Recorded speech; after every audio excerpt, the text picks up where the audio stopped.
देवतुल्य अम्मा शक्ति। आज स्वाध्याय चिंतन का हमारा क्रमांक है 958, दिन सोमवार, तारीख 17 जून 2024। और आज हमारे बीच में कलकत्ता से गोकुल मुंद्रा जी, जिनका जो विषय है वो है अन्नमय कोश की परिचय, संदर्भ ग्रंथ गायत्री महाविज्ञान एवं गायत्री की पंचकोशी साधना एवं उपलब्धियां। अब मैं आदरणीय श्री आर्यन पांडे साहब से निवेदन करता हूँ कि दो शब्द आदरणीय गोकुल मुंद्रा जी के विषय में कहें। आदरणीय आर्यन पांडे साहब। ओ धन्यवाद श्री अरविंद शर्मा जी। हमने श्री गोकुल मुंद्रा जी के पहले वक्तव्य सुने हैं, जिनसे स्पष्ट होता है कि पूज्य गुरुदेव के द्वारा पंचकोशीय साधना के बारे में जो ग्रंथों में लिखा गया, उनको उन्होंने हम सब तक बहुत ही विद्वत्ता से, सूक्ष्मता से, व्यावहारिकता से पहुंचाने का प्रयास किया। जैसा कि अभी आप बता रहे थे कि अखंड ज्योति के 60 से लेकर 70 तक गुरुदेव ने पंचकोशीय साधना पर ही जोर दिया। जहां तक यदि मैं सही हूं तो पिछला वक्तव्य 2 जून को था आपका 948, और उसमें जीवात्मा के 3 शरीर और उनकी साधना के बारे में इसी आधार पर बोला था, जो बहुत ही सुंदर वक्तव्य था। सब लोगों को बहुत अपील किया, ज्ञानवर्धक था। और 3 जो शरीर थे, स्थूल सूक्ष्म कारण, उसके बारे में आपने बताया था। उसी पंचकोशी साधना को लेके पहले भी ये वक्तव्य दे चुके हैं, और आज उसी का विस्तार करते हुए, जैसे कि आपने कहा था पहले कि अवसर मिलने पर इसका विस्तार करूंगा मैं, तो आज पहला जो पंचकोश में पहला कोश जो अन्नमय कोश है, उसी के बारे में आज परिचय बताने जा रहे हैं। तो हम श्री मुंद्रा जी के बहुत आभारी हैं, और उनसे सादर मैं अनुरोध करता हूं, प्रार्थना करता हूं कि वो अपना वक्तव्य प्रारंभ करें। सभी को सादर प्रणाम। गायत्री साधना हर व्यक्ति के लिए है, और आज से नहीं, सृष्टि के आरंभ से रही, क्योंकि सृष्टि की उत्पत्ति ही जिस शक्ति से हुई, उस शक्ति का नाम ही गायत्री है, और उसी का विस्तार इस पंचकोश साधना के क्रम में गुरुदेव ने लिखा है, और हम लोग उनके बताए मार्गदर्शन पर ही चिंतन मनन करते। आइए एक बार गायत्री महामंत्र से परम पूज्य गुरुदेव को, ऋषियों को प्रणाम करें। ओम भूर्भुवः स्वः तत्सवितुर्वरेण्यं भर्गो देवस्य धीमहि धियो यो नः प्रचोदयात्। सभी को प्रणाम। उच्च स्तरीय साधनाओं में गायत्री की पंचकोश साधना और कुंडली जागरण, ये 2 विषय रहे हैं भारत के अध्यात्म जगत में। और पंचकोश का जागरण, अनावरण, शुद्धिकरण, हम किसी भी शब्दों का प्रयोग कर लें, जीवात्मा को अपने लक्ष्य तक पहुंचने के लिए ये बड़ा ही महत्वपूर्ण है। प्रारंभिक चरणों की साधनाएं धर्म के विभिन्न रूपों में हम लोग करते रहे हैं, लेकिन उच्च स्तर पर चलने के लिए इन पर हमको काम करना ही पड़ेगा। इन पंचकोशों को, जो 5 कोश हैं, अन्नमय कोश, प्राणमय कोश, मनोमय कोश, विज्ञानमय कोश, आनंदमय कोश, जिसको प्राय सब जानते हैं, इन्हीं को इंग्लिश के अंदर में अन्नमय कोश को फिजिकल बॉडी, प्राणमय कोश को इथरिक बॉडी, मनोमय कोश को एस्ट्रल बॉडी, विज्ञानमय कोश को कॉस्मिक बॉडी, और आनंदमय कोश को कॉजल बॉडी का। ये जितने भी कोश हैं, ये चेतना की लेयर्स हैं। इस जगह पर हमको बहुत गहराई से समझना चाहिए कि ये शरीर के हिस्सा नहीं। जैसे हम शरीर, इस शरीर में जीते जीते हमको इस शरीर के प्रति जितना एक हमारी अटक गई है सुई, इसके ऊपर चल करके हमको जाना पड़ेगा कि ये चेतना की लेयर है। और इसमें अन्नमय कोश जो है, वह एक ऐसा कोश है जिसको कि हम आंखों से देख सकते हैं, छू सकते हैं, स्पर्श कर सकते हैं। स्पर्श शल्य चिकित्सा का, मतलब सर्जरी का, मेडिसिन का, इनका इम्पैक्ट भी पड़ता हुआ देख सकते हैं। बाकी जो 4 तत्व हैं, इन 4 तत्व इंद्रिय गम्य नहीं है, उनको इंद्रियों से नहीं समझा सकता, लेकिन बुद्धिगम्य अवश्य है। ये तो समझ में आता है कि ये है, लेकिन इंद्रियों से उनको जाना समझाना नहीं जा सकता। लेकिन अन्नमय कोश का जो शरीर, हमारा अन्नमय कोश जो है, ये इंद्रिय गम्य भी इसको कहा जा सकता है, क्योंकि ये इंद्रियों के द्वारा महसूस किया जा सकता है। हालांकि ये स्थूल शरीर नहीं है, लेकिन स्थूल शरीर से इसकी इतनी ज्यादा नजदीकियां हैं कि कहीं कहीं हम इसको स्थूल शरीर भी मान लेते हैं। इसको स्थूल शरीर मान लेना भी कोई गलत भी नहीं है, क्योंकि स्थूल शरीर के सबसे नजदीकी हिस्सा हमारा अन्नमय कोश होता है, और आत्मा का सबसे नजदीकी हिस्सा हमारा आनंदमय कोश होता है। स्थूल शरीर से लेकर के अपनी आत्मा तक की यात्रा के बीच में ये पांचों पड़ाव चेतना के होते हैं, जिनको कि क्रमशः अगर हम जिस पर काम करते रहे इसके शुद्धिकरण के ऊपर में, और समझ करके करते रहे, तो निश्चित रूप से इसके भौतिक और आध्यात्मिक दोनों लाभ हम लोगों को अपने जीवन में देखने को मिल सकते हैं। इसमें कोई दो राय नहीं। तो ये जो अन्नमय कोश है, ये इंद्रिय गम्य भी है, इंद्रिय का स्वरूप भी है, और इसको आसानी से जाना समझा और इस पर सुधार का काम किया जा सकता है। शरीर और आत्मा, ये दोनों के मिलने से जीवन बनता है। ये जब तक संयुक्त है तब तक प्राणी जीवित है, और ये जब अलग अलग हो जाते हैं तो फिर हम कह सकते हैं कि प्राणी जीवित नहीं है। यानी कि ये जो जीवन है, ये जीवन इस चेतना के ऊपर ही, लेयर के ऊपर ही डिपेंड करता है कि ये कैसा है। और ये चेतना किसी एक स्थान पे नहीं है, ये शरीर के भी कण कण में व्याप्त है, और ये समष्टि के भी कण कण में व्याप्त है। जैसे समस्त ग्रह नक्षत्र निहारिकाएं अपने अपने क्षेत्र में अपना काम कर रही हैं, और वे भी एक किसी न किसी चेतना से आबद्ध हैं, उनमें अभी हलचलें होती रहती हैं, परिवर्तन का क्रम चलता रहता है, लेकिन मूल सत्ता के साथ उनका जुड़ाव बना रहता है। वैसे ही यह चेतना जो पूरे शरीर में व्याप्त है, और इसके जितने भी अंग अवयव हैं, चाहे हमारे हार्ट हो, किडनी हो, आमाशय हो, ये सब अपना अपना काम संभालते रहते हैं, लेकिन सबका संयुक्त जो कार्य है वो हमारा शरीर कहलाता है। उसी से हमारा जीवन बनता रहता है।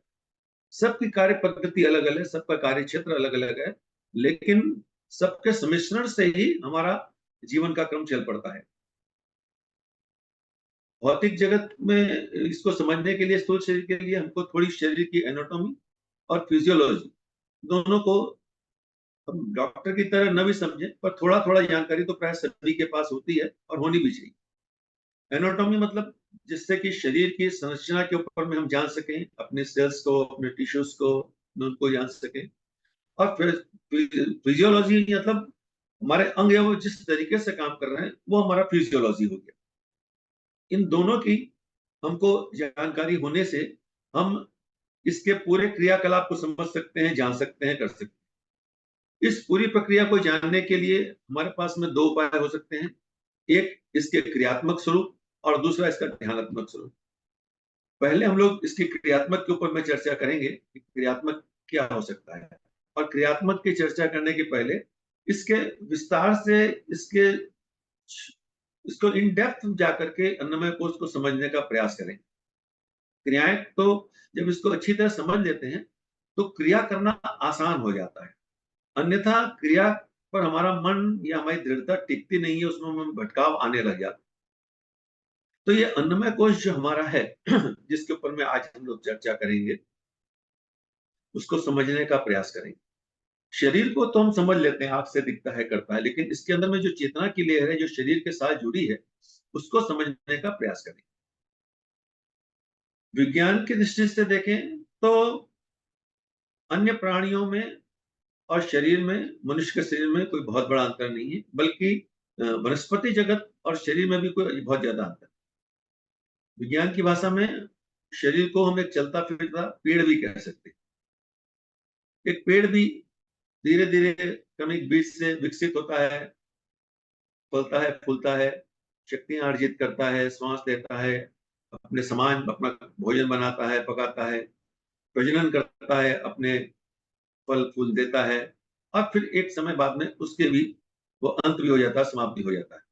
उसी तरह ये शरीर भी हमारा जो है, ये जन्मता है, विकसित होता है और मर जाता है। यही काम एक पेड़ में भी होता है और हमारे में भी। जानवरों के शरीर से भी मनुष्य के शरीर की तुलना की जाए तो बहुत से स्तनधारी प्राणियों के साथ चलते चीज का समय इसकी मिलावट मिलती है, और इसीलिए कई औषधियों का पहले जानवरों के ऊपर प्रयोग किया जाता है, और वे जब उस पर सुरक्षित पाई जाती हैं तो मनुष्य के ऊपर प्रयोग किया जाता है। लेकिन अगर इसी सिद्धांत को माना जाए, जो कि जिसको कि हम पूर्ण भौतिकवादी सिद्धांत कहें कि ये शरीर ही सब कुछ है, तो इस सिद्धांत का जो सबसे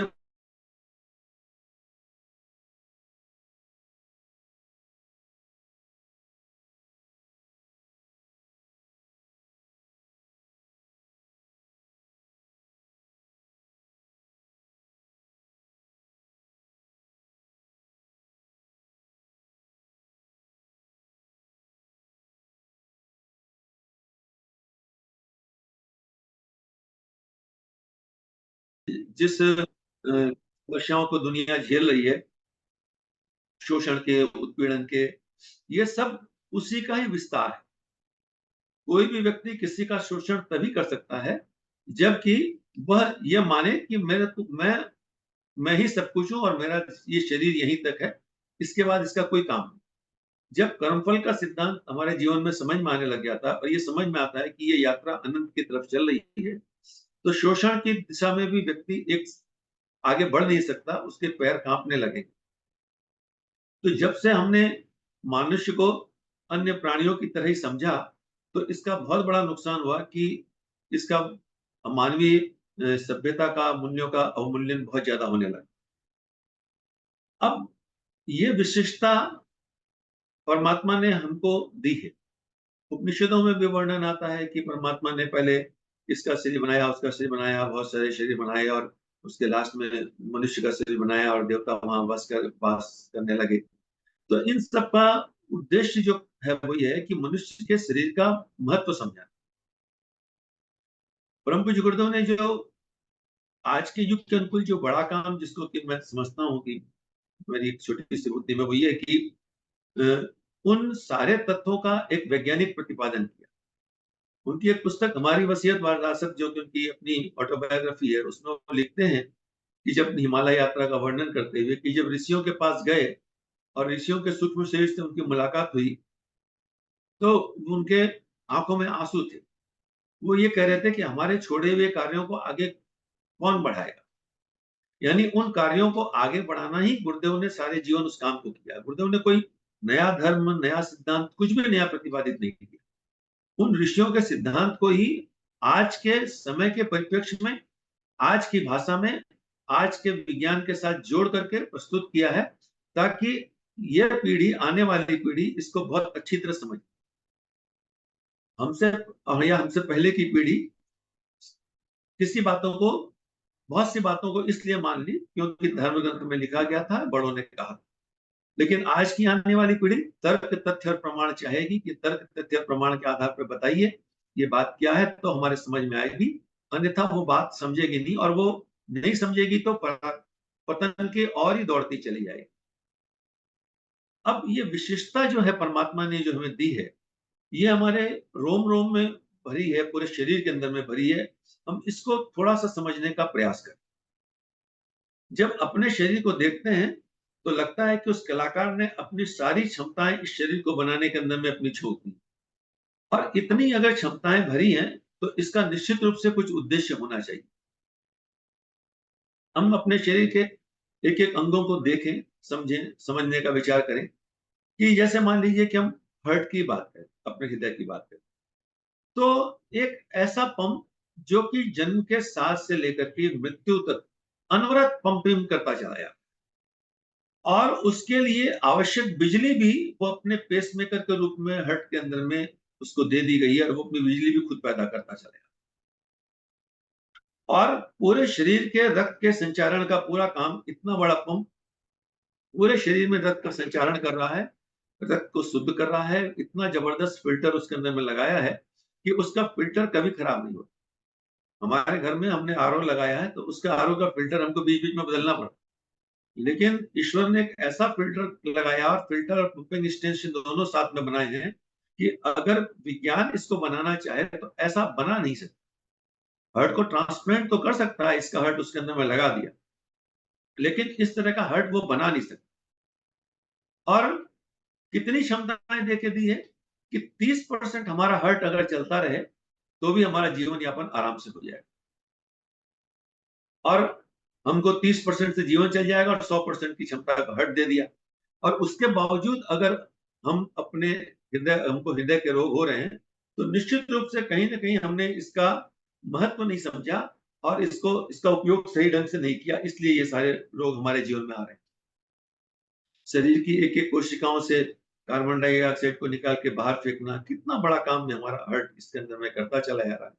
कभी अपने शरीर से अलग हट करके अपने शरीर को हम देखें, समझें, तो समझ में आएगा कि परमात्मा ने कितना महत्वपूर्ण एक मशीन इसके अंदर में लगा दी।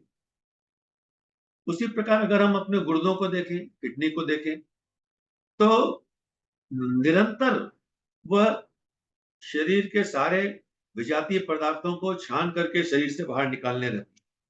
हमारे भोजन के साथ में जितने भी विजातीय पदार्थ हमारे साथ आते रहते हैं, हमारे शरीर के साथ आने वाला नमक, potassium, magnesium, calcium, sugar, glucose, जो कुछ भी है, इसमें जितना शरीर के लिए आवश्यक है उतना रखना और बाकी को शरीर से बाहर निकाल देना, ये हमारा किडनी इस काम को लगातार करती आ रही है।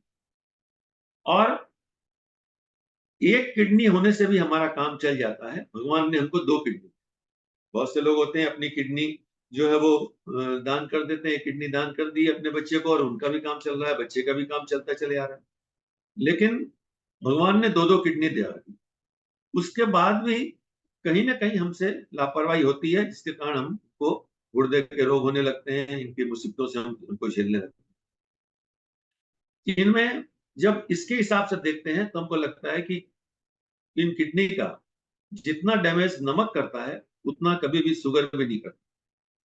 नमक सबसे ज्यादा इस किडनी को डैमेज करता है, एक्स्ट्रा नमक जो जाता है वो किडनी को डैमेज करता चला। इसीलिए जितने भी चटपटे पदार्थ हैं, हमको डायबिटीज का रोग होता है तो हम ध्यान तो चीनी पे देते हैं, लेकिन अगर नमक का संतुलन शुरू से बना के रखा जाए तो किडनी के रोग ही नहीं। ये भी एक बहुत मजे की बात है उसके साथ। उसी तरह मान लीजिए कि हम अपने पेट को देख लें, स्टमक को देख लें, तो हम एक किसी भी पदार्थ को हम खाते हैं और हमारे शरीर के अंदर में इतनी बड़ी फैक्ट्री लगी है कि उस पदार्थ को रॉ मटेरियल की तरह लेती है, उसका पूरा ट्रांसफॉर्म उसके अंदर से सारे प्रोडक्ट को निकालती है, अलग अलग फील्ड ना। तो हम तो रोटी, चावल, दाल, भात, फल, सब्जी इत्यादि खाते हैं, लेकिन उसमें से प्रोटीन को अलग करना, उसमें से फैट को अलग करना, उसमें से कार्बोहाइड्रेट को अलग करना और उन सबको निकाल करके अपने अपने कार्यों के लिए उसमें से रिक्वायर्ड एनर्जी को निकाल करके उसको शक्ति के रूप में शरीर में देना, उसको रक्त के रूप में परिवर्तित करना और रक्त के बाद में फिर मांस बन जाए के रूप में इसको वर्णन करना। ये कितना बड़ा काम हमारी एक कितने बड़ी केमिकल फैक्ट्री हमारे शरीर के अंदर में चल रही है। शरीर में जो एसिड होता है जो कि भोजन को जलाने का काम करता है, हाइड्रोक्लोरिक एसिड, वो कहते हैं कि उसको निकाल करके अगर हमारी हथेली पे या हाथ पे डाल दिया जाए तो उसमें हाथ में छेद हो जाएगा। और परमात्मा ने इतनी उसके अंदर में उसकी इतनी झिल्लियां बनाई हैं कि वो पेट में एसिड रहता है, पर अगर वो उसको हम परेशान न करें तो वो हमें परेशान नहीं।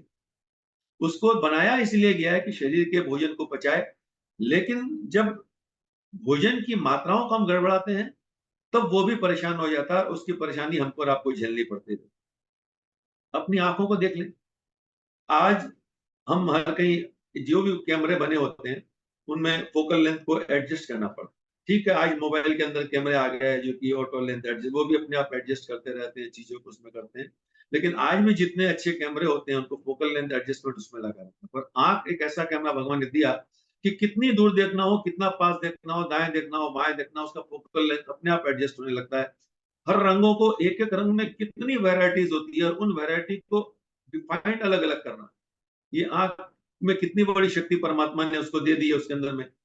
तो इस तरह बहुत से सारे चीजों को हम देखें, हम कान को देखें, कितना गजब फिल्टर इसके अंदर में भगवान ने लगा करके दिया है इसके अंदर में, कि कितनी भी आवाज आ रही हो, बहुत शोरगुल के अंदर में हमको जो शब्द सुनना होता है, जब पूरा ध्यान उस पर लगाते हैं तो बात हमको सुनाई चली जाती है। इतना फिल्टर करके उस एक आवाज को हमारे मस्तिष्क तक पहुंचाने का काम कान के फिल्टर करते रहते हैं। हमारा पूरा का पूरा शरीर जो है ये जादूगर। तो ये जो हमारा स्थूल शरीर जो है, ये परमात्मा ने इतनी सारी शक्तियां दे करके इसके अंदर में जो भेजा है, उसका निश्चित रूप से एक उद्देश्य होना चाहिए। कभी हम इस तरीके से अपने शरीर को नहीं देखते। शरीर है, हमारा है, इसको क्या देखना, इसमें क्या समझना। लेकिन यही अंतर होता है कि योगी में और एक साधारण व्यक्ति में। हम और आप जब तक भोगी होते हैं, शरीर को भोग करते हैं, लेकिन जब हम योगी बनते हैं तो शरीर को उस परमात्मा से योग करने का साधन बनाते चले जाते हैं। और ये क्षमताएं शरीर के साथ में नहीं दी। अगर हम और गौर करें तो ये क्षमताएं हमको कहां से मिलती चली जाती। सबसे जो भ्रूण की स्थिति में एक शुक्राणु जो होता है, उस शुक्राणु जो आंख से देखा नहीं जाता, एक छोटी सी सुई की नोक पर हजारों शुक्राणु बैठ सकते हैं। इतने छोटे से शुक्राणु के अंदर में भी पूरे के पूरी शरीर की सामर्थ्य उसके अंदर में नहीं रहती है। और वो शुक्राणु जब जब वो उत्तेजित होकर के यौन क्रिया के माध्यम से उत्तेजित होकर के जब अंड से मिलने जाता है, तो इतनी लंबी यात्रा करता है कि उसके आयतन के हिसाब से अगर हम देखें तो शुक्राणु को डिंबाणु तक पहुंचने में इतनी यात्रा पूरी करनी पड़ती है जितना कि एक पूरी पृथ्वी की यात्रा हो जाए। कितनी लंबी यात्रा करनी पड़ती है, और 9 महीने में कितना बड़ा ग्रोथ करना पड़ता है उसको। ये सारा का सारा काम कौन करता है? वो शुक्राणु अपनी शक्ति से करता है। इतनी शक्ति दे करके परमात्मा ने बीज रूप में उसको हमारे पास भेजा। यानी कहने का यह है कि जब हमारा जन्म हुआ उस समय से हमें इतनी शक्तियां थी, और शरीर से निकलने के बाद, जब मां के गर्भ से निकलने के बाद, जब नाभि से हमारा संपर्क हट जाता है, तो हमको भयंकर पुरुषार्थ करके श्वास लेना सीखना पड़ता है। और इसीलिए अगर बच्चा न रोता है तो उसको रुलाया जाता है कि वो रोए, ताकि वो उसका पुरुषार्थ है, वो रोना नहीं है, उसका पुरुषार्थ। ये बात हमें सिखाती है कि पुरुषार्थ करने की बात हमको जीवन के पहले चरण से, धरती पर जब हमारा पहला आगमन हुआ इस शरीर के माध्यम से, इस भौतिक देह के अंदर में मां के गर्भ से जब निकले, तो पहली चीज हमने सीखी पुरुषार्थ। और आगे चल करके जैसे जैसे जीवन हमारा बढ़ता चला जाता है, वैसे वैसे हम इस पुरुषार्थ से अपने आप को दूर करते रहते हैं। बहुत सी बातें हम कहते हैं कि ये हमसे कैसे हो, ये तो हमारे लिए करना असंभव है। लेकिन भ्रूण की स्थिति में हमने जितना बड़ा काम किया, उसकी तुलना में जीवन में जितने काम हमें करने पड़ते हैं वे बहुत छोटे होते हैं। ये सिद्धांत भ्रूण की अवस्था में विकसित होने का सिद्धांत जो है, वो जीव को ये बात सिखाता है कि संसार का यही नियम है कि जीव को अपने बलबूते निर्वाह और प्रगति के साधन जुटाने पड़ते। जो ही नाली हमारा माँ के नाभि से हमारा संपर्क उठा, पहला संसाधन खुद को खुद जुटाना पड़ता है। इस श्वास के माध्यम से हमको लेना पड़ता है। फिर सहयोग आदान प्रदान चलता रहता है, उसके बाद में सबका आने लगता है। तो ये पहली सीख हमको पहली श्वास के साथ परमात्मा ने, प्रकृति ने सिखाने का विधान बना दिया। तो इस अन्नमय कोश को हम ये समझें कि ये केवल शरीर मात्र नहीं, इसके रोम रोम में परमात्मा ने वो चेतना शक्ति विकसित होने की पहले दिन से भर दी है, जिसके माध्यम से हम अपने पुरुषार्थ से उस स्थान तक पहुंच सकते हैं। लेकिन अपने आप को हे और दीनहीन स्थिति में पड़े रहना, अपनी स्वयं की उपेक्षा करना, इस कारण हम दुर्बल स्थिति में पड़े चले जाते हैं और इसी में जन्मते खरते मरते चले जाते हैं। जबकि ईश्वर ने हमको ये जीवन इसलिए दिया था, इतनी सामर्थ्य इसलिए दी थी कि इसके माध्यम से हम उस अपने परम लक्ष्य तक पहुंच सके। अन्नमय कोश को अगर आज के विज्ञान की भाषा में, ये एक शरीर की एक बेसिक छोटी सी बात ये हुई थी कि ये इन सब के अंदर में, अब देखें ये हार्ट का रोल अलग है, किडनी का रोल अलग है, आंखों का रोल अलग है, कान का रोल अलग है, रेस्पिरेटरी सिस्टम का रोल अलग है, लेकिन इन सबको काम करने वाली चेतना एक ही। वह चेतना, वह एनर्जी जिससे ये सारे के सारे शरीर कार्य के अंग अंग कार्य कर रहे हैं, वह हमारा अन्नमय कोश होता है। उसका बाहरी दृश्य हमको इन क्रियाओं के माध्यम से मिलता है, इस शरीर के माध्यम से देखने को मिलता है, लेकिन अन्नमय कोश इस सारी शक्तियों के, उस परमात्मा की वो चेतना की वो शक्तियां जो हमारे स्थूल शरीर से कार्य कराती हैं, वो हमारा अन्नमय कोश होता है। इस स्तर पर हमको अपने अन्नमय कोश को समझना चाहिए। अब उसके एक और विशेषता को हम देखें कि शरीर के अंदर में जो अंतःस्रावी ग्रंथियां बताई गई हैं, हार्मोन्स की ग्लैंड्स जो बताए गए हैं, वो उनके अंदर उनका विज्ञान आज तक विज्ञान ने भी पूरी तरीके से नहीं समझ सका। ये अन्नमय कोश का सीधा संपर्क अन्नमय कोश का हमारे इन हार्मोन्स ग्लैंड्स के साथ में बना हुआ रहता है। हम सब जानते हैं कि ये 7 हमारे ग्लैंड्स होते हैं, pineal, pituitary, thyroid, thymus, gonad, pancreas, gonad और एड्रिनल्स, ये सारे ग्रंथियां होती हैं। और ये जो ग्रंथियां हमारी होती हैं, इनको हम अंतःस्रावी ग्रंथियां कहते हैं। और इनके अंदर में बहने वाले रसायन से हमारा पूरा का पूरा स्थूल शरीर की वर्किंग इसके ऊपर डिपेंड करती है। इनमें से होने वाले स्राव में जरा सा भी परिवर्तन आता है तो पूरा का पूरा हमारा बाहरी शरीर जो है वो रोगी हो जाता है और हम परेशानियां झेलने लगते हैं, हमको मुसीबतें झेलनी पड़ती हैं उनके माध्यम से। इनके सिक्रेशन में थोड़ा सी भी गड़बड़ी हो जाती है और इनके सिक्रेशन को रेगुलेट कौन करता है, तो वो हमारा अन्नमय कोश के माध्यम से चीजें रेगुलेट होती हैं। इन ग्लैंड्स को क्या, जिससे हमारे जो सबसे पहली ग्रंथि जो है वो पीनियल बॉडी के माध्यम से होती है। पीनियल बॉडी हमारे आध्यात्मिक विकास के लिए सबसे महत्वपूर्ण होती है, जिसको सहस्त्रार चक्र के स्थान पर हम उसको, जिसका वर्णन किया गया। इसका इसका कार्य, भौतिक कार्य तो हम सब जानते हैं, पर इसका आध्यात्मिक कार्य जो है वो परमात्मा के साथ यानी ईश्वरीय चेतना के साथ अपना संपर्क स्थापित करने का काम इसके माध्यम से होता है। ईश्वरीय प्रकाश को रिसीव करने का कार्य हमारा ये पीनियल ग्लैंड जो है ये हमारा करता है, हमारा सहस्त्रार चक्र इसके माध्यम से करता है। इसके बाद में जो दूसरा जो ग्रंथि है, जो पिट्यूटरी ग्लैंड, जिसको मास्टर ग्लैंड भी कहते हैं, इस मास्टर ग्लैंड का जो मेजर काम हमारे साथ में होता है, इसके जितने भी हार्मोन्स निकलते हैं, ये सारे हार्मोन्स जो हैं वो हमारे पूरे बॉडी के सारे हार्मोन्स को कंट्रोल करते हैं, इसीलिए इसको मास्टर ग्लैंड कहा जाता है। बुद्धि की तीव्रता, प्रेम संबंध, उत्साह, आत्मनियंत्रण, ये सारा का सारा हमारा जो भावनात्मक विकास होता है, ये सारा का सारा हमारा इस पिट्यूटरी ग्लैंड के ऊपर में डिपेंड करता है।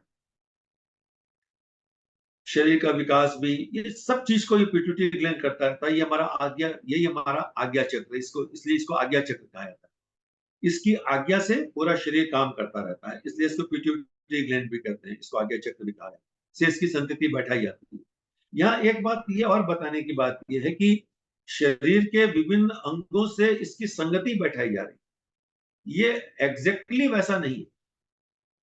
इसको समझने के लिए हमने इसको ये लिया कि अन्नमय कोश कहाँ कहाँ हमारा काम करता है, किस प्रकार काम कर रहा है, इसलिए इसको समझने के लिए इसके साथ में इसकी हम संगति बैठाने का काम इसके साथ में करते हैं। उसके बाद में जो हमारा पैराथायराइड ग्लैंड है, गले के पास जो ग्लैंड होता है, गेहूं के दाने के बराबर छोटा सा ग्लैंड होता है, और जो थायराइड ग्लैंड से हमारा जो पैराथार्मोन्स नामक हार्मोन्स निकलता है, जो कि बॉडी के अंदर में कैल्शियम और फास्फोरस को कंट्रोल करता है। और इस थायराइड ग्लैंड के गड़बड़ी से पूरे शरीर के अंदर में विकृतियां हो जाती हैं, शरीर मोटा होता है, पतला हो जाता है, हड्डियां इतनी कमजोर हो जाती हैं कि चोट लगने से टूट जाए, या एक्स्ट्रा कैल्सिफाइड हो जाती है तो शरीर इतना कड़ा हो जाता है कि मोड़ा नहीं जा सकता है। और इसी को हम अपने अध्यात्म भाषा में विशुद्धि चक्र भी कह सकते हैं। ये परमात्मा अपना बहुत सारा काम हमारे इन थायराइड ग्लैंड्स के माध्यम से हमारे शरीर के अंदर में कराता चला जाता है। इसके थायराइड के दो पार्ट हैं, पैराथायराइड, थायराइड, इसके माध्यम से इन दोनों चीजें हैं। उसके बाद में जो हमारा अगला ग्लैंड आता है वो होता है हमारा थाइमस ग्लैंड, जो कि हार्ट के पास में होता है, वक्षस्थल के थोड़ा ऊपर की स्थिति पे होता है। और इस गर्भ स्थिति से लेकर के जब मनुष्य विकसित होता है वहां तक इसके हार्मोन्स हमारे शरीर के विकास में मदद करते रहते हैं, इसीलिए इसको विकास ग्रंथि भी कहा जाता है। ऋषियों ने इसी स्थान को, इसी कार्य को हमारे अनाहत चक्र के रूप में बताया। वैज्ञानिकों ने इस अनाहत चक्र को इस थाइमस ग्लैंड के माध्यम से इसको समझने का प्रयास किया।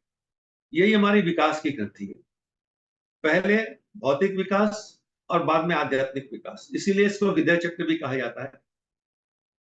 हृदय चक्र का स्थान बताया जाता है इस चीज को। तो ये हमारे आध्यात्मिक चेतना को विकसित करने का ये स्थान बताया जाता है इसके माध्यम से। तो इसके भौतिक और आध्यात्मिक दोनों विषयों के ऊपर हम लोग चर्चा करते चले जाते हैं। भौतिक विषय तो हम सब जानते हैं, इसके लिए मैं उस पर ज्यादा स्ट्रेस नहीं कर रहा हूँ, लेकिन इसके आध्यात्मिक विकास हमको समझना चाहिए इसके साथ। थाइमस से और नीचे आते हैं तो एड्रिनल ग्लैंड्स हमारे होते हैं। एड्रिनल ग्लैंड के अंदर में का जो मेन काम जो होता है वो कार्बोहाइड्रेट और वसा का कंट्रोल करना होता है, प्रोटीन को विभाजन करना होता है। और ये जब प्रॉपरली काम नहीं कर पाता है तो शरीर के अंदर में पानी और सोडियम की मात्राएं बिगड़ने लगती हैं।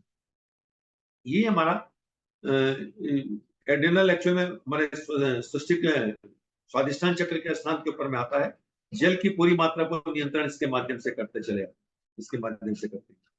और जो हमारे भावनात्मक क्रियाकलाप है, भावनात्मक उत्तेजनाएं शरीर में, उत्तेजना की, भय की, आकर्षण की, ये सारी की सारी चीजें जो हमारे शरीर के अंदर में होती हैं, ये इन सब का कंट्रोल इसके माध्यम से होता चला है। आध्यात्मिक जगत में जब इस पर नियंत्रण किया जाता है तो आदमी भय मुक्त होता है, आकर्षण मुक्त होता है, संसार के बंधनों से मुक्त होने का स्थान की शक्तियां उसके अंदर में विकसित होने लग जाती। वह संसार के थपेड़ों से परेशान नहीं, जीवन में सुख दुख, अच्छाई बुराई सब कुछ आती जाती है, लेकिन वह उसको स्थिर प्रज्ञ के रूप में आसानी से उसको सहन करता जाता है और आगे बढ़ता जाता है, जब अपने स्वादिष्टान चक्र के ऊपर में उसके सहायता से मदद कर लेता। अनाहत, इन दोनों के भी, अनाहत और स्वादिष्टान के बीच में जो मणिपुर चक्र का स्थान है, जिसको कि पैंक्रियास के रूप में आज का विज्ञान इसको वर्णित, जिसकी तो संगति बैठा सकते हैं पैंक्रियास के रूप में। और ये हमारे भोजन को पचाने का और पचा करके उस ऊर्जा को पूरे शरीर में पहुंचाने का काम ये पैंक्रियास करता है, जिसको कि मणिपुर चक्र कहते हैं। ये शरीर की सारी जो हमारी ऊर्जा है, अग्नि तत्व जिसको है, उसको कंट्रोल करता है। और इसके गड़बड़ी होने से पाचन की समस्या आती है, शरीर की ऊर्जा शक्ति कम होने लग जाती है। इसलिए मणिपुर चक्र के ऊपर में जब साधक ध्यान करता है तो वह परमात्मा की उन शक्तियों के साथ में अपने अन्नमय कोश के उस हिस्से को विकसित करता चला जाता है। उसके नीचे जो हमारा आता है वो गोनेट्स जो है, जो कि स्त्रियां और पुरुषों के जो सेक्सुअल हार्मोन्स हैं उनको डेवलप करती हैं, और जिसका संबंध हमारा मूलाधार चक्र के साथ किया गया।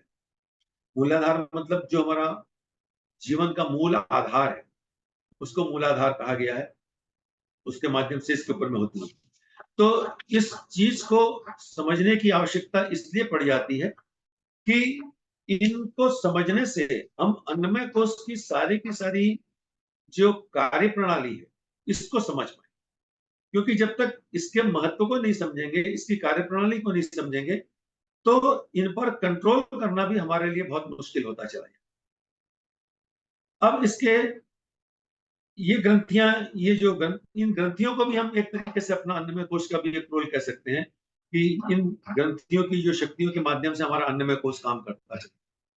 अन्नमय कोश के जो अनावरण का क्रम है या इसको जो शुद्धि का क्रम है, इसका जो विकास का क्रम है, इसमें जब हम इस स्तर पर बात समझते हैं तो हमको ये समझ में आता है कि अन्नमय कोश मतलब केवल खाने पीने तक की बात नहीं, ये सारे जो हमारे जो हार्मोन्स ग्लैंड्स, इनके सारे सिक्रेशन को कंट्रोल करने का काम हमारा अन्नमय कोश करता चला है। तो इसको जब समझते हैं तो अन्नमय कोश का बहुत बड़ा रोल हमको अपने जीवन में समझ में आने लग जाता है कि क्या है क्या नहीं। इसके जब हम ध्यानात्मक क्रम में इसको बढ़ते हैं तो क्रमशः एक एक चक्रों के ऊपर जब हम ध्यान करते हैं तो अपने इन हार्मोन्स ग्लैंड्स के ऊपर में ध्यान करके माध्यम से इसको हम विकसित करते चले जाते हैं। तो शरीर का पूरा ढांचा, यानी अभी इस बात को रखने का उद्देश्य ये था कि अन्नमय कोश केवल बाहरी स्थूल शरीर नहीं, स्थूल शरीर के अंदर में जो इसकी फिजियोलॉजी, वो पूरा का पूरा काम, उसकी पूरी की पूरी कार्यशैली हमारी चेतना का जिस भाग से होता है उस भाग को हम अन्नमय कोश कहते हैं। प्राणमय कोश का काम करने का स्थान अलग है, मनोमय कोश के काम करने का स्थान अलग है, विज्ञान में कोश करने का कार्य का उसका कार्य क्षेत्र अलग है, आनंदमय कोश कोई कार्य क्षेत्र अलग। अन्नमय कोश का कार्य क्षेत्र इन पूरे हिस्सों में आता है, यानी शरीर के सारे अंगों के अंदर में, सारे हमारे ग्लैंड्स के ऊपर में, इन सब के ऊपर में जो हमारा परमात्मा का काम है वो इसके ऊपर में आता चला जाता। अन्नमय कोश को शुद्ध करने से जो जो महत्वपूर्ण बात ये होती है कि शरीर के ऊपर में हमारा नियंत्रण आना शुरू हो जाता है। हम इच्छा के अनुसार शरीर को गर्म या ठंडा रखना, ऋतुओं से अप्रभावित होना, शरीर की ऊर्जा पूर्ति के लिए बाहरी साधनों से हट करके आंतरिक साधनों के ऊपर में भी चले आना, सीधा प्राकृतिक क्षेत्रों से उसको खींच पाना, ये सारी की सारी उपलब्धियां अन्नमय कोश के शुद्धिकरण के ऊपर में निर्भर करती है। गुरुदेव जी लिखते हैं कि अन्नमय कोश शुद्ध और पुष्ट होने से पर ही व्यक्ति सांसारिक उतार चढ़ावों के बीच अपनी शरीर यात्रा को संतुलित क्रम से चलाता हुआ अपने आत्मिक लक्ष्य की ओर अनवरत क्रम से बढ़ सकता। इस लाइन में हमको ये बात समझ में आती है कि अन्नमय कोश जिसको हम केवल स्थूल शरीर जब समझते हैं तो उसका लाभ हमें केवल शारीरिक यात्राओं को तक ही पाने का प्रयास करते हैं कि हमारी शरीर यात्रा ठीक चलती रहे, शरीर हमारा स्वस्थ रहे और हम संसार के भोगों को ठीक से भोगते रहे।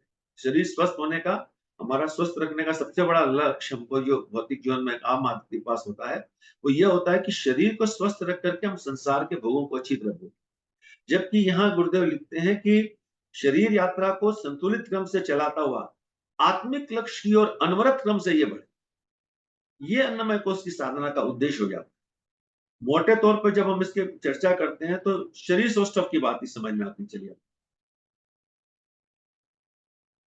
विभिन्न दिव्य संचार जो शरीर के अंदर में आध्यात्मिक चेतनाएं आती हैं, उनमें जब अन्नमय कोश हमारा शुद्ध नहीं होता है तो वो उन चेतनाओं को रिसीव करने में ऑब्स्ट्रक्शन क्रिएट करता है, और जब वे चेतना जब शरीर में प्रॉपर ढंग से नहीं आ पाती है तो उनका अपेक्षित सहयोग भी हमें नहीं मिलता, उसका हम लाभ भी नहीं उठा पाते। तो ये केवल एक नहीं, हर घटक शरीर का, हर कोशिका, शरीर बहुत सारी कोशिकाओं से मिला हुआ एक कलेक्टिव बॉडी है। एक कोशिका भी बिगड़ जाती है तो पूरा का पूरा शरीर बिगड़ जाता है। कैंसर रोग में कुछ नहीं होता है कि एक सेल्स अपनी मॉर्फोलॉजी चेंज करने लगती है। जब किसी सेल की मॉर्फोलॉजी चेंज होने लग जाती है तो उस रोग को हम कैंसर रोग के रूप में परिभाषित करने लगते हैं। तो हमें समझ में आता है कि एक एक कोशिका का कितना महत्व है हमारे शरीर के अंदर। अब वो कैंसर शरीर के किसी भी हिस्से में हो, लेकिन पीड़ित पूरा शरीर हो जाता है। और इस एक एक कोशिका के अंदर में उस प्राण तत्व को भरने, उस ईश्वरीय चेतना को खींच करके उस एक एक कोश के अंदर में ओज को भरने का काम हम ध्यानात्मक प्रक्रिया के माध्यम से अन्नमय कोश के अंदर में उसके बाद में करते चले जाते हैं।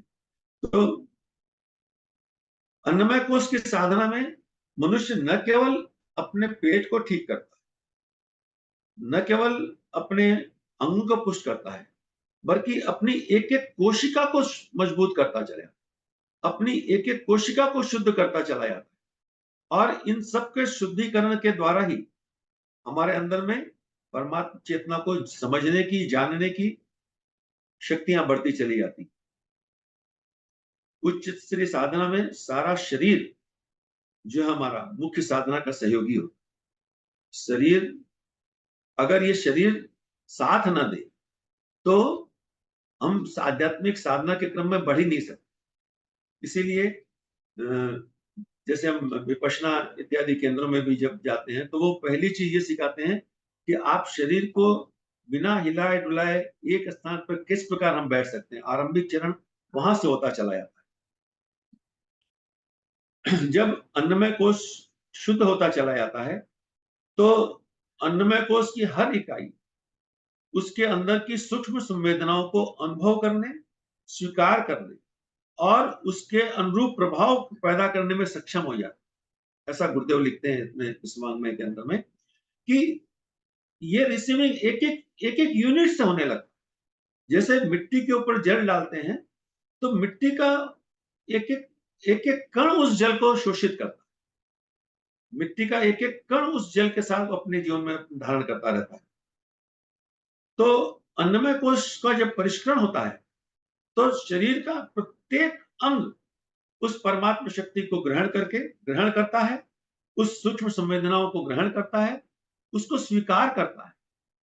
ग्रहण कर लिया, स्वीकार नहीं किया तो किसी काम का नहीं आया, और स्वीकार कर लिया और उसके अनुरूप प्रभाव भी हमारे शरीर में पैदा करता चला। यह अन्नमय कोश की जो परिष्कृत और विकसित साधना जिस जगह हमें ले जाती है उस जगह का अर्थ। शरीर में बुढ़ापा आना एक सहज बात, लेकिन अन्नमय कोश की साधना करने से शरीर तो बूढ़ा अपनी जगह होगा, लेकिन शरीर के जो तेज है, उसकी जो चेहरे की ग्लो है, वो कभी कम नहीं होती। बहुत अब जिन जैसे अभी कुछ दिन पहले हम लोग ने देखा 125 वर्ष के एक साधक को ये पद्मश्री पुरस्कार से पुरस्कृत किया गया। ये अपने शरीर पर कंट्रोल करने की बात उनके अंदर में आती चली जाती। जब अन्नमय कोश पुष्ट हो जाता है तब वह प्राणमय, मनोमय, विज्ञानमय और आनंदमय के कोश के विकास में सहयोगी होने लगता है और उनके साथ तालमेल बैठाता है। अगर अन्नमय कोश शुद्ध नहीं होगा तो प्राणमय, प्राण भी कमजोर होगा, मनोमय, मन भी कमजोर होगा, विज्ञानमय, हमारी प्रज्ञा बुद्धि भी कमजोर होती चली जाएगी, और आनंदमय कोश को भी हम उस चीज को अपने जीवन में उसका आनंद नहीं ले पाएंगे। इसीलिए इसके पूर्व की कक्षा में आदरणीय दीक्षित जी ने जो एक कक्षा ली थी जिसमें कि रामायण और गीता के बहुत से प्रसंगों के माध्यम से अन्न के महत्व को समझाया गया था। आहार शुद्धि अन्नमय कोश को शुद्ध करने का एक बेसिक टूल, क्योंकि अन्नमय कोश बनता किससे है? अन्न के रस से। जो हम अन्न खाते हैं उसके रस से हमारा अन्नमय कोश बनता है। इसीलिए हम क्या खाएं, कब खाएं, कितना खाएं, ये बड़ा महत्वपूर्ण बात। तो इसमें बहुत अच्छा उन्होंने एक्सप्लेनेशन उसमें किया था, बड़ा आनंद आया उसमें। और जो हमारे ऋषियों ने कहा है ऋत बुक, हित बुक और मित बुक, इसका हमें ध्यान देना चाहिए। लेकिन अन्नमय कोश केवल भोजन तक ही सीमित नहीं। भोजन के जो हम खा रहे हैं उसके 3 पार्ट होते हैं। एक उसका स्थूल पदार्थ, दूसरा उसका सूक्ष्म भाग और तीसरा उसका कारण भाग। स्थूल पदार्थ जो भाग जो है वो शरीर में उसका जो भार होता है वो शरीर में वजन बढ़ाता है, मांस बढ़ाता है।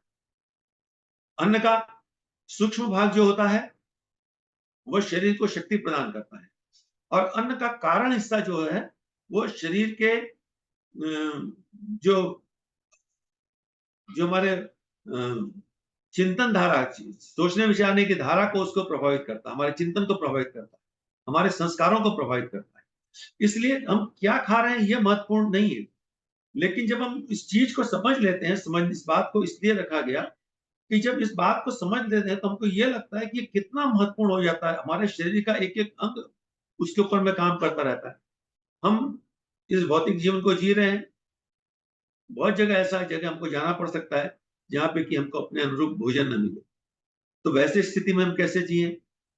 तो अगर हम किसी दिन अपक्ष भोजन कर भी लिए हैं तो गुरुदेव ने अन्नमय कोश की शुद्धि के 4 उपाय बताए: आसन, उपवास, तत्व शुद्धि और तपश्चर्या।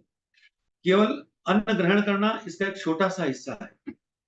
अन्न को शुद्ध ग्रहण करना इसका एक बेसिक है। ये बेसिक चीज इतना तो हमको पहले करना ही पड़ेगा, क्योंकि अगर अन्न हमारा शुद्ध नहीं होगा तो आगे की प्रक्रियाएं चलेंगी नहीं। इसलिए अन्न की शुद्धि पर तो हमको पूरा ध्यान देना ही पड़ेगा। लेकिन उसके साथ में जो 4 उपाय उसके साथ में और हैं: आसन, उपवास, तत्व शुद्धि और तपश्चर्या। इन चारों के ऊपर में भी हमको समझना पड़ेगा। आज का काफी समय हो गया, तो हम लोग इसके अगली कक्षा में आज अन्नमय कोश का एक बेस स्ट्रक्चर बताया गया कि अन्नमय कोश क्या है। ये केवल स्थूल शरीर नहीं है, हमारे शरीर का एक एक सेल मिल करके ये अन्नमय कोश बनता है, और उसके अंदर में जिस चेतना से ये पूरे शरीर काम कर रहे हैं और किस महत्वपूर्ण उद्देश्य के लिए शरीर दिया गया, यह हमें अन्नमय कोश के माध्यम से सीखने को मिलता है। और अपने शरीर का किस प्रकार उपयोग करना है, ये बात सीखने को मिलती है। तो जब इसके आगे हम लोग इनके 4 उपायों पर चर्चा करेंगे तो हमारे लिए उस चीज को समझना बहुत आसान हो जाएगा और इसकी इंपॉर्टेंस भी हमको पता चल जाएगी। क्यों? जब तक किसी चीज के महत्व को नहीं जानते हैं तब तक उस पर काम करना मुश्किल हो जाता है। तो मैं समझता हूँ कि आज की विषय को मैं यही विराम करूं और आगे की कक्षाओं में इन चारों उपायों पर विस्तार से बात करेंगे। एक इसमें केवल आसन का ऐसा काम है जो थोड़ा प्रैक्टिकल है, जो कि आप इसको प्रैक्टिकल रूप से तो यहाँ से नहीं कर पाएंगे इस शाम के समय में, लेकिन बाकी उपाय आप पर कर सकते हैं और आसन आप सब भी अपने अपने स्तर पर समझ सकते हैं, कर सकते हैं। उसके थ्योरेटिकल पार्ट पे हम डिस्कस करेंगे कि आसन किस प्रकार हमारे शरीर में काम करते हैं। अगले चरण में हम लोग उपवास के ऊपर बात करेंगे, उपवास क्या होते हैं, और तत्व शुद्धि, जो पांचों तत्वों की शुद्धि किस प्रकार होती है। तपश्चर्या के संबंध में गुरुदेव ने 12 तरह के तप बताए हैं और ये सारे तप हम अपने जीवन में कर सकते हैं। ये सब क्यों करेंगे? ताकि शरीर का जो जिस कार्य के उद्देश्य के लिए हमको भगवान ने ये शरीर दिया है, या कहिए कि हमने जिस कार्य के लिए शरीर को ग्रहण किया है, क्योंकि भगवान दिया ऐसा हम कहते हैं, लेकिन ये बात भी हम कहते हैं कि आत्मा अपना शरीर खुद धारण करती है, अपना घर भी खुद निर्धारित करती है, अपने कार्य को खुद निर्धारित करती है। तो हम उस लक्ष्य को समझ करके उस पर आगे बढ़ेंगे, ऐसा इस अन्नमय कोश की साधना के माध्यम से कर पाएंगे। तो इसके साथ ही मैं अपनी आज की बात को यहाँ विराम करता हूँ और इस विषय को अगर कहीं कोई डिस्प्यूट हो तो उसको और भी बोल सकते हैं। आपके अनुभव भी हो तो इसमें दें तो बहुत अच्छा है सभी को।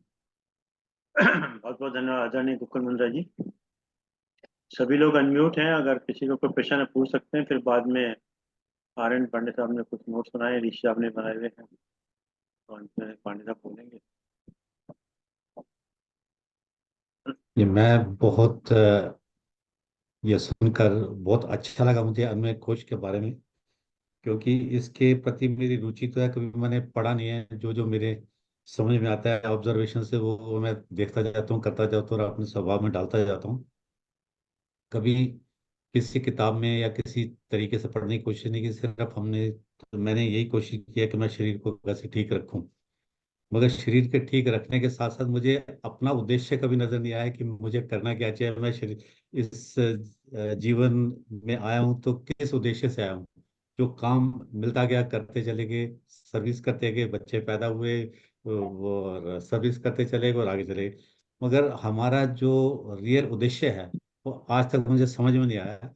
और हम तो डिस्कशंस में पड़ जाते हैं और दूसरों की जितनी मदद हो सकती है या कोई कुछ कहता है कि ये कर दो तो उसके करते चले जाते हैं। तो इस विषय में जो है मेरा बहुत बड़ा क्वेश्चन मार्क है कि आप जैसे रिटायरमेंट होगी आप लोगों के साथ थोड़ा सा ज्ञान मिलना शुरू हुआ, नहीं तो अपने काम में बिजी थे। कभी किसी ने बुला लिया और जैसे ministry of petroleum natural gas में मेरे को बुला लिया कि ये प्रोजेक्ट है ये करते चले जाओ, तो कर दिया।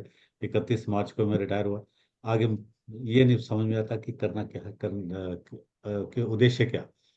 तो थोड़ा मैं ये समझने के लिए आप लोगों से मेरी गुजारिश होगी।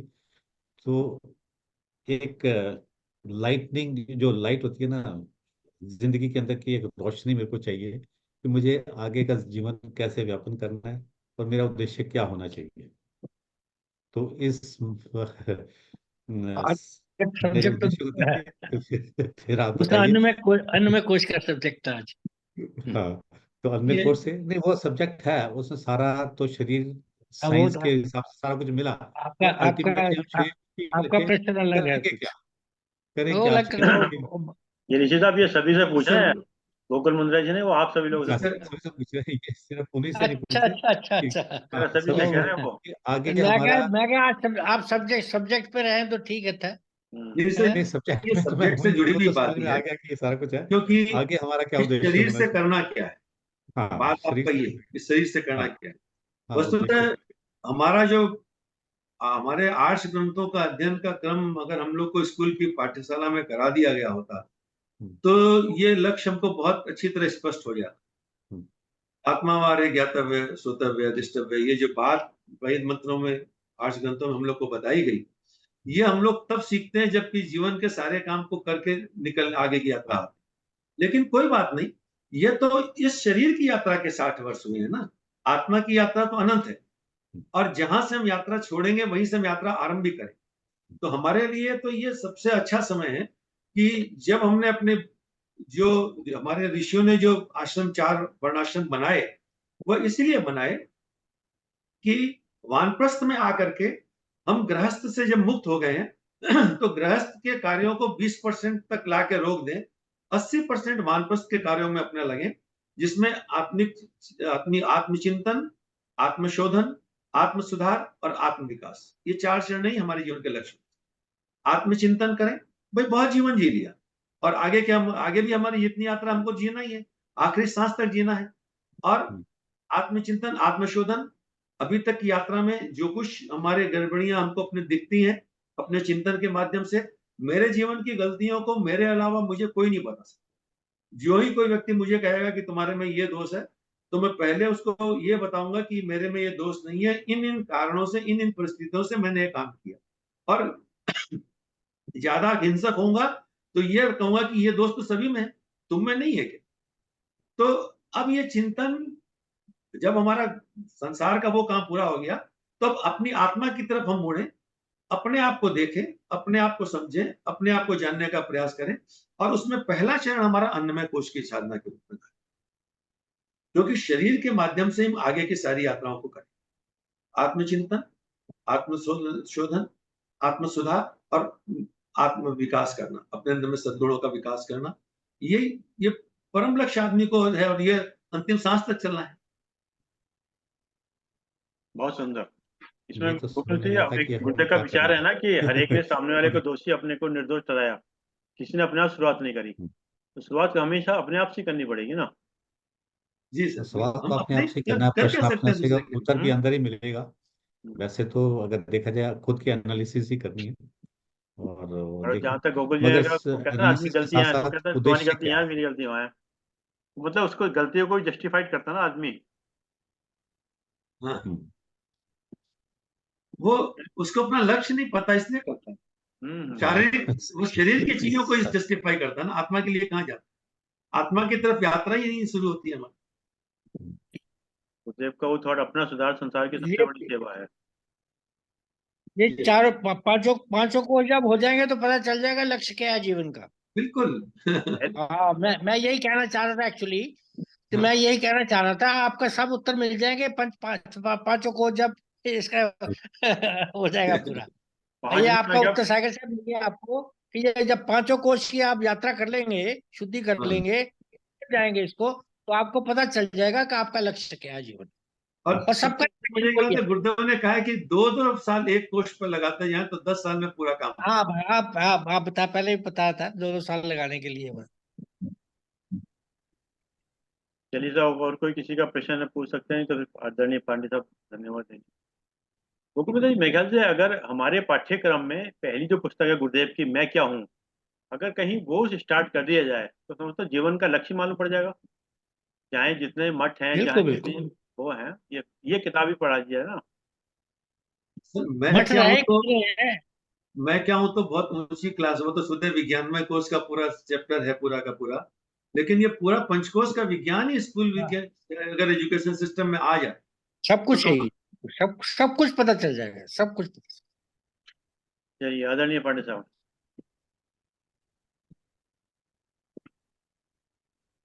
ओम। धन्यवाद चिरंजीव शर्मा जी। सदैव की तरह आज भी श्री गोगल बूढ़ा साहब ने हम लोगों को एक नया दिशा दी, नया ज्ञान दिया। वास्तव में जो हम आज अन्नमय कोश की बात करी, क्योंकि वो दिखाई पड़ता है और आधार है आगे बढ़ने का, ये इसीलिए इसको कहा ये रथ है। कठोपनिषद में कहा ये रथ है। आत्मानं रथनं विद्धि शरीरम रथमेवतु बुद्धिम तु सारथिम विद्धि मनः प्रग्रहमेव च। तो इसमें जो आत्मा हमारा चेतना स्थापित है उसका ये रथ है और रथ को ही नियंत्रण करना है। तो आज बहुत अच्छी तरह से गोकुल मुद्रा साहब ने इसकी एनाटॉमी फिजियोलॉजी सब बताई और जितनी ग्लैंड्स हैं उनका भावनात्मक और जो शरीर में असर होना है उसके बारे में बताया, उनका संबंध षट चक्रों से भी बताया। ये बड़ा महत्वपूर्ण है कि जब हम शरीर भी है और षट चक्र भी हैं, उसके साथ ही हम कैसे नियंत्रण करके आगे बढ़ सकते हैं। अन्नमय कोश का शुद्धिकरण का बात भी कहा, ध्यान की बात भी कही और ये भी कहा कि आत्मिक लक्ष्य की ओर जाना है, यही लक्ष्य है। इसमें संवेदनाओं का अनुभव करना, ऊर्जा को ग्रहण करना, स्वीकार करना, ये सब बातें बताई इन्होंने। और यह भी कहा कि आहार शुद्ध हो सत्व शुद्धि। हमारे अजय शर्मा जी देखिए शारीरिक रूप से कितने सबल है, शरीर पे पूरा ध्यान दिया हुआ है। इनका रथ इतना मजबूत है कि बहुत अच्छी तरह से यात्रा कर सकते हैं। जिन लोगों का रथ कमजोर हो जाता है, हम जैसे लोगों का, वो उस यात्रा को उतनी तेजी से उतनी अच्छी तरह से नहीं कर सकते। जहां पर एक बात इन्होंने कही, बहुत अच्छी बात जो आगे बताएंगे, क्या खाएं कब खाएं वो ठीक है, युक्ताहार विहार से हो गया ठीक है, आसन उपवास के बारे में बताएंगे, तपश्चर्या के बारे में बताएंगे, तो बहुत अच्छा हम लोगों को दिशा मिलेगी इस बारे में। एक बात अजय शर्मा जी से बहुत अच्छी उठी और ये बड़ा अच्छा प्रश्न है मुख्य रूप से कि भाई हम करें क्या, क्यों आए। तो हम जो लोग आध्यात्मिक या थोड़ा सा भी धार्मिक ग्रंथों को पढ़ते हैं, आर्ष ग्रंथों को पढ़ते हैं, वो शुरू से ही जानते हैं कि भाई आत्मा को जानना, अपने तत्व को जानना, आत्म साक्षात्कार करना, ईश्वर की प्राप्ति करना या मोक्ष करना या आत्मा से जो परमात्मा है इसको रूप को जान लेना, तरह तरह के शब्दों का प्रयोग है, ये हमारा लक्ष्य है। ये शुरू से बता दिया जाता है। और बहुत अच्छी बात ये भी इस समय सामने आई कि प्राथमिक शिक्षा में ये बात नहीं बताई। जो अच्छे गुरुकुल कहिए या जैसे आप किसी गुरु के संपर्क में है, गुरुदेव के संपर्क में, किसी अच्छी संस्था के संपर्क में है, वहां पर ये बात पता चल जाती। इसके लिए मैं अपने को इसलिए सौभाग्यशाली मानता हूं कि मैं गुरुकुल में पढ़ा और मुझे गीता जो है 6ठी क्लास में पढ़ा दी। यज्ञ करना और ये सब क्रियाएं करना है तो सब शुरू से ही शुरू था, लेकिन गीता पढ़ाई गई। उसके बाद और भी ग्रंथ पढ़ाए गए जो कुछ भी है, तर्क भाषा पढ़ाई गई या उपनिषद पढ़ाए गए। तो वहीं से ये पता चल गया कि हमारा लक्ष्य क्या है। अब हमने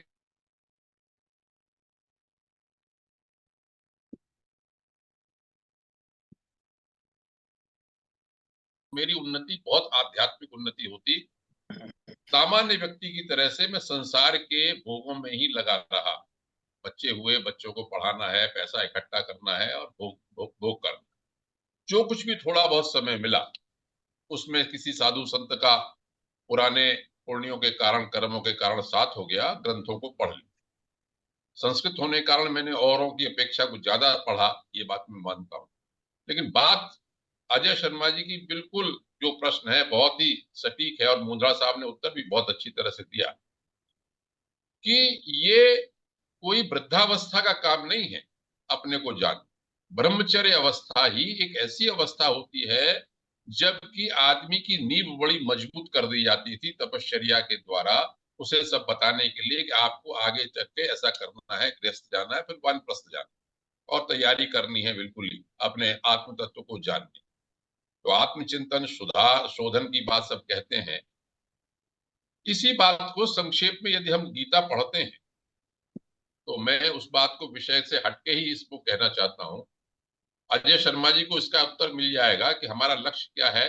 उपनिषद कहते हैं आत्मानं विजानी ही, अपने को जान, लक्ष्य ये। अपने को जानने के लिए क्या कहते हैं, गीता ये कहती है कि आत्मैव ह्यात्मनो बंधु आत्मैव रिपुरात्मनः, हम अपने ही मित्र हैं, अपने ही शत्रु हैं। करना क्या है, उद्धरेत आत्मनात्मानम नात्मानम अवसादयेत, ये गीता का श्लोक है जो मैंने बहुत पढ़ा था। पहले मैं थ्योरेटिकल तो बोल सकता हूं, हुआ कि नहीं हुआ ये अलग बात। अपना उद्धार स्वयं करना, शास्त्र ये कहता है। और उसके लिए अगर हमको रास्ता नहीं पता है तो हम सत्संग करते हैं, हम महापुरुषों का साथ करते हैं, आर्ष ग्रंथों का शास्त्र करते हैं, और ये हमारे होता तब है जब हमारे पुण्य जागृत। तो अजय शर्मा जी को मैं कहूंगा, जैसे मैं अपने लिए भी कहता हूं, कि गुरुदेव ने निमित्त बनाकर रविंद्र शर्मा जी को ये वेबिनार शुरू करने का प्रयास किया। सब लोग बुद्धिजीवी, देवऋषि जैसे, चौधरी साहब जैसे, सीकरी साहब जैसे सब लोग इकट्ठे हुए। मुद्रा साहब भी आ गए, देखिए कहाँ से, कलकत्ता से, मैं बताने के लिए। और अजय शर्मा जी तो उनका अन्न कोश जो है, अन्नमय कोश बहुत मजबूत है, सामने जुड़ गए। तो मैं समझता हूं कि हम सब लोगों के पुण्य बड़े जागृत हुए हैं और सही दिशा में भगवान हमको ले जाना चाहते हैं। इसलिए हमें इस सब चीजों का मनन चिंतन करते रहना चाहिए, और जितना हो सके जो भी रास्ता बताते हैं, अलग अलग शब्दों से बताते हैं, कोई भी एक मार्ग जो आपको अच्छा लगता है उसको करके प्रैक्टिकल प्रयास करना चाहिए। इस सब वेबिनार का, इस सब वक्तव्यों का उद्देश्य केवल यही है, जो मैं समझता हूं, कि हमारा उद्धार हो, हम अपना उद्धार करें, हम अपने लक्ष्य की प्राप्ति की ओर बढ़े। कभी देरी नहीं होती। अपने अपने संस्कार हैं, अलग अलग संस्कार होते हैं, जन्मों जन्मों के संस्कार होते हैं, लंबी यात्रा करनी है। प्रयास ये करें कि हमें बार बार जन्म न लेना पड़े, और जितनी तेजी से हम अपने का शोधन करके अपने लक्ष्य को प्राप्त कर लें, भगवान की शरण में चले जाएं किसी भी प्रकार से, हमें अपने को जान लें, तो हमारा उद्धार हो जाएगा। और इसके लिए आदरणीय श्री गोकुल मुद्रा साहब ने जो ये विषय उठाया है, ये बहुत ही उपयोगी है। हम उनके आभारी हैं और अगले वक्तव्यों की प्रतीक्षा करेंगे। बहुत बहुत धन्यवाद। बहुत बहुत धन्यवाद आदरणीय आनंद पंत साहब, बहुत बहुत धन्यवाद आदरणीय गोकुल मुंद्रा जी, आपने समय निकाल समय दिया। और जैसा कि एक विचार के साथ तो 3 बार ओम के साथ अपनी बात समाप्त करते हैं। आज का जो विचार है वो गुरुदेव का प्रश्न और उत्तर है। कहीं गुरुदेव प्रश्न हो रहा है, कहीं उसका उत्तर दिया रहा है। गुरुदेव के साथ मौजूद किसी व्यक्ति द्वारा साझा किया गया। एक दिन गुरुदेव नदी के किनारे बैठे थे और मैंने उनसे पूछा कि आप क्या कर रहे हैं गुरुदेव। मतलब किसी ने एक प्रश्न पूछा गुरुदेव से कि आप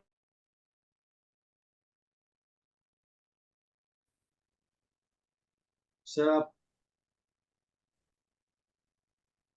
सर म्यूट होइए सर, अनम्यूट हो गए सर आप। गुरुदेव बोले कि बेटा बेटा मैं नदी के बहने का इंतजार कर रहा हूँ ताकि मैं नदी पार कर सकूं। इस पर मैंने कहा आप क्या कह रहे हैं गुरुदेव, अगर आप नदी के बहने का इंतजार करेंगे तो आप बस इंतजार ही करते रह जाएंगे और कभी नदी पार नहीं कर पाएंगे। गुरुदेव ने कहा यही बात मैं जो आप सभी को समझाने की कोशिश कर रहा हूँ। जो लोग हमेशा मुझसे कहते रहते हैं कि वे अपनी सेवा, निस्वार्थ सेवा, साधना, ध्यान, आध्यात्मिक अभ्यास, सत्संग, पवित्र समागम तब शुरू करेंगे जब उनके जीवन की जिम्मेदारी पूरी हो जाएंगी। जिस तरह नदी का बहाव कभी नहीं रुकता और हमें उसके बहते पानी के बीच से ही नदी पार करनी होती है, उसी तरह हमारा जीवन भले ही खत्म हो जाए लेकिन हमारे जीवन की जिम्मेदारियां कभी खत्म नहीं होंगी। और अपने व्यस्त काम और जिम्मेदारी भरे जीवन के बीच हमें सेवा, साधना और सत्संग का अपना मार्ग ढूंढना होगा और उसे सर्वोच्च प्राथमिकता देनी होगी। ये गुरुदेव का जवाब। बहुत सुंदर, बहुत सुंदर। यानी कि नदी के बहने के उसके बहुत अंदर ही बढ़िया। हमें करना है। जो अक्सर लोग ये कहते हैं ना, मैं बहुत अच्छा रिटायरमेंट के जवाब। बाद कार्य करूंगा, मेरे बेटे की शादी हो जाए तब करूंगा, हाँ, मेरा मकान बन जाए तब करूंगा, मेरे फिर बेटे के बाद पोती की शादी हो जाए, मतलब कोई ना कोई कंडीशन लगाते रहते हैं हम लोग। आइए 3 बार प्रचार करते हैं। ओम।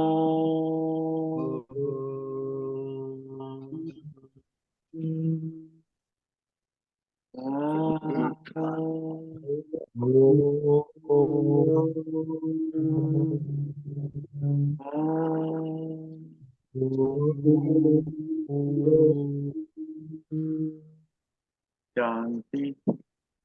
शांति शांति शांति शांति।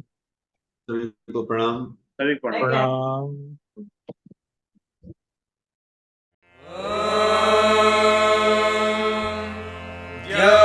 शान्तिरन्तरिक्षं